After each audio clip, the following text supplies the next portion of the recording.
Comedy doctor Padma Bhushan Brahmanandam గారిని మాట్లాడవలసిందిగా request చేస్తున్నాం.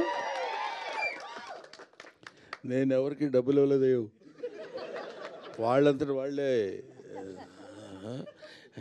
ఏమాత్రం ప్యాకేజ్ ఇచ్చామని అడుగుతారేమో భయంగా ఉంది. అదే అందరికీ నా హృదయపూర్వకమైన నమస్కారాలు. ఈరోజు నేను ఈ సినిమా ఫంక్షన్కి రావడానికి ముఖ్య కారకుడు సప్తగిరి. ఇది బాగుంది, ఇంతవరకు చప్పట్లు కొట్టడం బాగుంది. ఈ తర్వాత ఎంత తిట్టాలో మీరే నేర్చుకోండి. నాకు ఒక ఇన్విటేషన్ లేదు, అవునా కాదు, ఇతను ముందే పెట్టుకుని చెప్తున్నా. లేదు గురుగారు, మీరు 6 గంటల తర్వాత అదిగా ఒకసారి గురుగారు మీరు దండం పెడతా గురుగారు, ప్లీజ్ నేను పెట్టండి, మీరు ఆశీర్వదించండి.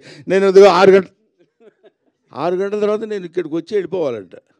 ఏమయ్యా, మీ ప్రొడ్యూసర్ కూడా ఒక పిలవలేదు, మీ డైరెక్టర్ ఎవరో తెలియదు నాకు. పోనీ సినిమాలో యాక్ట్ చేయకపోయాను, వాళ్ళు ఎవరన్నా వాళ్ళు కూడా నీ ఇష్టమైతే రా, అది నీ అదృష్టం, లేకపోతే నేనేం చేయగలను. నీ అదృష్టాన్ని పరీక్షించుకుని నువ్వు రాగలిగితే మేము ఆనందిస్తామన్నట్టు వాళ్ళిద్దరూ సైలెంట్గా ఊరుకున్నారు, ఈయన ఊరుకున్నారు. నేను ఇక్కడికి వచ్చిన రీజన్ ఏంటంటే, ఒక్క విషయం ఈ అందరి తరఫున చెప్పాల్సింది.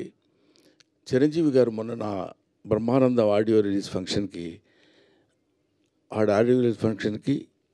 తన ఇన్విటేషన్ ఎందుకురా నాకు, నేనే వస్తాను అని చెప్పి వచ్చాడు ఆయన.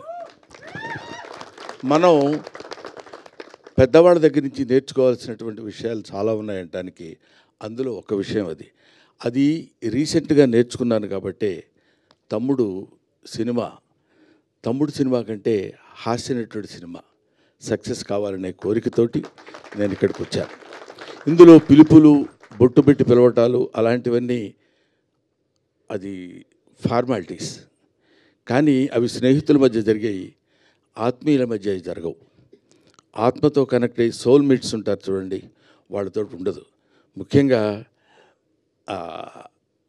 ఈ నెల రోజుల నుంచి, ఒక 15-20 రోజుల నుంచి ఇతను ఎంత శ్రమ పడుతున్నాడో, ఎంత కష్టపడుతున్నాడో. ఆల్మోస్ట్ ఒక మాటలో చెప్పాలంటే అతను కొంచెం బాధపడ్డా సరే ఏకాకిగా తిరిగాడు. ప్రతి వాడి దగ్గరికి వెళ్ళాడు, ప్రతి వాడిని పట్టుకున్నాడు. ఎంతమంది అన్నలు ఉన్నారా నీకని అడిగాను నేను. మా రాజన్న సినిమా చేస్తానన్నాడు సార్ అన్నాడు. మా మారుతి అన్న వస్తానన్నాడు సార్ అంటాడు.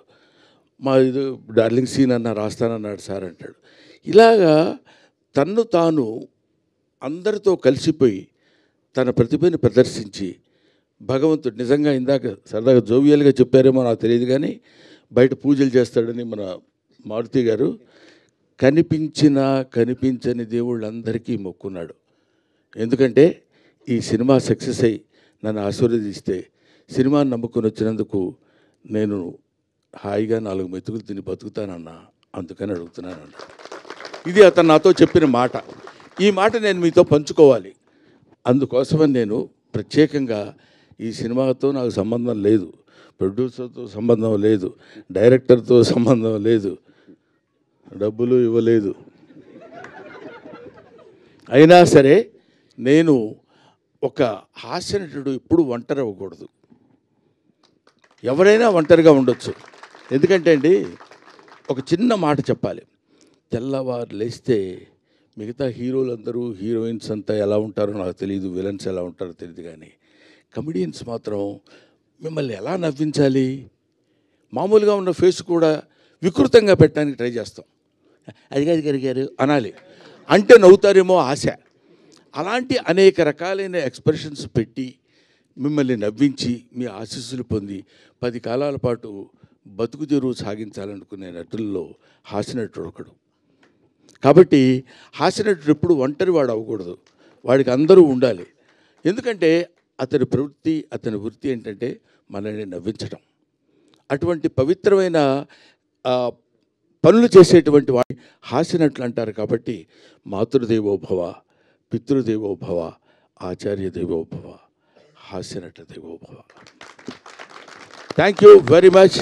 నాకు ఈ అవకాశాన్ని కల్పించిన మిత్రులందరికీ నా హృదయపూర్వక నమస్కారాలు తెలియజేసుకుంటూ, ముఖ్యంగా ఇందాక ఆయన పొడుగ్గా ఉన్నారని పేరేంటి, ఎస్కే, పూర్తి పేరు చెప్పరా మీరు? ఏమండి? అయ్యా ఏదో ఒకటి చెప్పండి సార్. ఎస్కే శ్రీనివాస్ కుమార్ ఎందుకు చివరిలో? నాకు ఇంగ్లీష్ వచ్చు. అది శ్రీనివాస్ కుమార్ నాయుడు గారు నా గురించి 2 ముక్కలు చెప్పారు. నిజంగా దానికి ప్రత్యేకంగా గుర్తుపెట్టుకుని ఆయనకి నేను థ్యాంక్స్ చెప్పాలనిపించింది. ఎందుకంటే ఆ మాటలు ఏవో బ్రహ్మానందం గురించి 2 ముక్కలు చెప్దామని కాకుండా those words comes from the heart and hearts of him. అది ఇలాంటి వాళ్ళ యొక్క ఆశీస్సులు ఉన్నంత కాలం బ్రహ్మానందానికి తిరిగే ఉంది, బ్రహ్మానందానికి బాధే ఉంది. ఒకటి ముఖ్యంగా ఈ సినిమాలో నాకు తను ట్రైలర్ పంపించినప్పుడు చూస్తే మా అప్ప ఉంది అక్కడ. నేను అప్ప అని పిలుస్తాను అన్నపూర్ణమ్మ గారిని. బెమ్మయ్య అని పిలుస్తుంది ఆవిడ. ఇది ఇవాళదే కాదు, 40 సంవత్సరాల సుదీర్ఘమైన ప్రయాణం మాది. అందుకని ఆవిడ కనపడితే నాకు ఒకసారి my happiness news no bounds. ఇప్పుడు 4 decades బ్యాచ్ తిరిగి అటు తిరిగి అప్పట్లో ఒక చోట సినిమాలు ఉన్న రోజులు కాకుండా రోజుల్లో ప్రతి చోటుకి వెళ్ళి కష్టాలు సుఖాలు పంచుకుని ఒక ముద్దలు పంచుకొని తిన్న బ్యాచ్ మా అప్పది.